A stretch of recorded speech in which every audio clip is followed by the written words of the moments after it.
Le 11 septembre 2001, 19 hommes, armés uniquement de couteaux, d'ouvre-boîtes, de lames de rasoir et de bombes lacrymogènes, ont mis en déroute les défenses du pays le plus puissant du monde.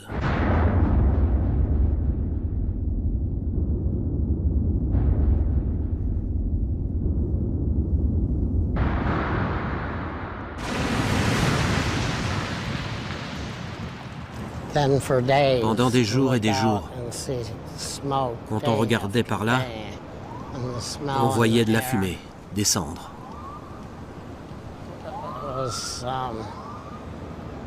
Et puis il y avait cette odeur dans l'air. Je n'avais jamais connu une expérience comme celle-là.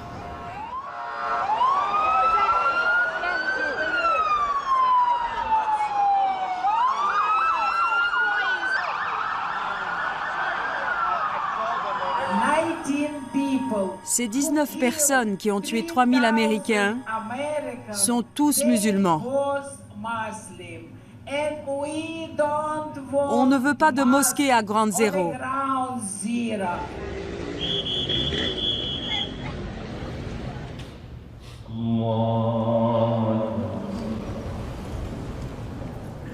Ceux qui font de la politique aux États-Unis, enfin, presque tous, considèrent les gens qui viennent du Moyen-Orient ou même d'Afrique comme des terroristes.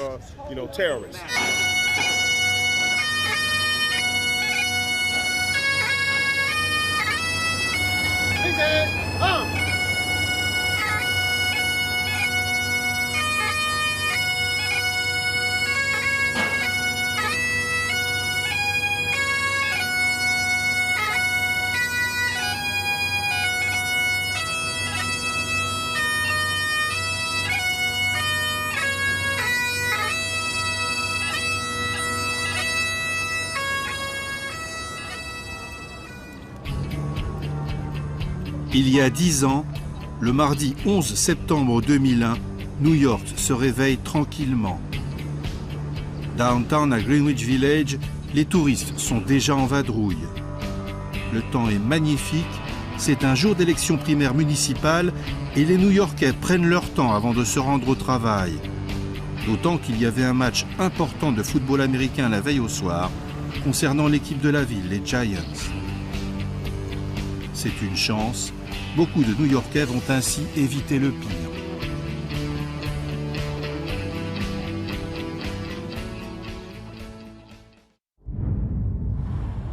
« 7 heures du matin, à Cranford, dans le New Jersey. Joe Arcieri, directeur du management chez Morgan & Stanley, quitte son domicile pour se rendre à son bureau situé dans la tour du World Trade Center. La route est dégagée, le ciel est clair. La journée s'annonce bien. Il faudra 1 heure à Joe pour arriver à Manhattan via le Holland Tunnel.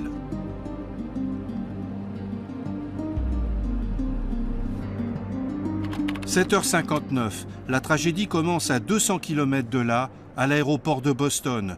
Le Boeing 767 American Airlines 11, avec à son bord 81 passagers et 5 navigants, décolle en direction de Los Angeles. À 8h14, 5 islamistes radicaux, armés de couteaux et de lames de rasoir, entrent dans le cockpit de l'avion et en prennent le contrôle. Au même moment, les 56 passagers du vol United Airlines 175 pour Los Angeles passent tous sans encombre les contrôles de sécurité de l'aéroport de Boston. Pourtant, lui aussi sera piraté un peu plus tard.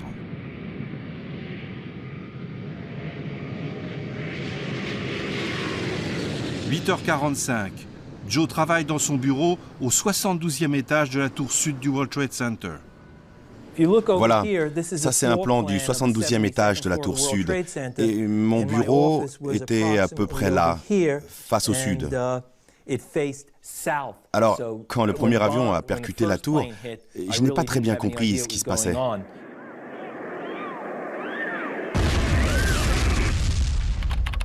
À 8h46, le Boeing d'American Airlines 11 percute la tour nord du World Trade Center entre le 94e et le 98e étage.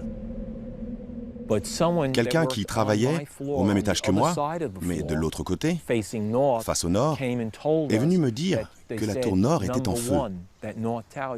Et on a décidé d'évacuer le bâtiment.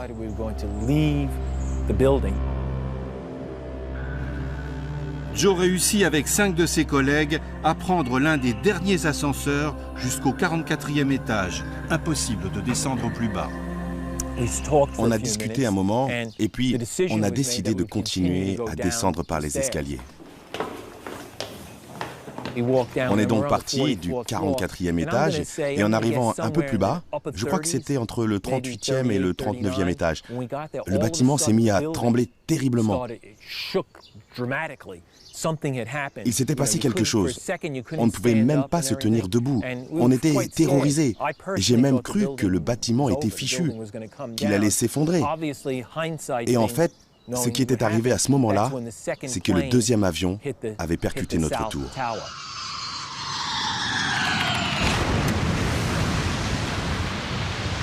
Il est 9h03 et le vol United Airlines 175 vient de percuter la tour sud. Au même moment, à 800 mètres de là environ à vol d'oiseau, Jesse Garrett se rend sur sa terrasse après avoir reçu un coup de téléphone de sa femme. Dans le soleil, j'ai vu un autre avion arriver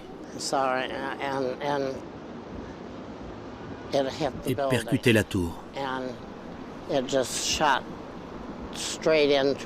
Il a foncé droit dedans.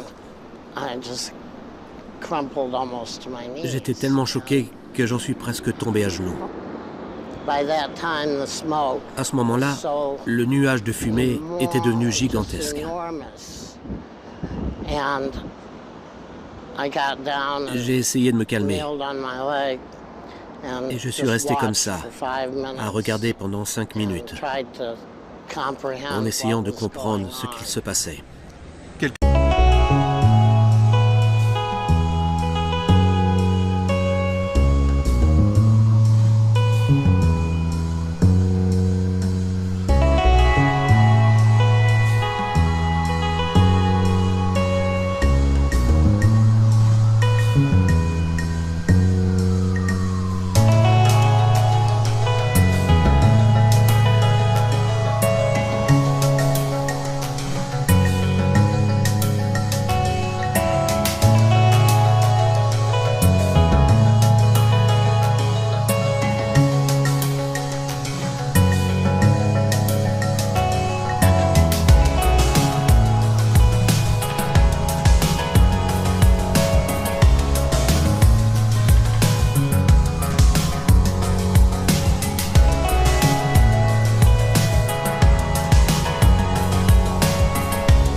I'll keep it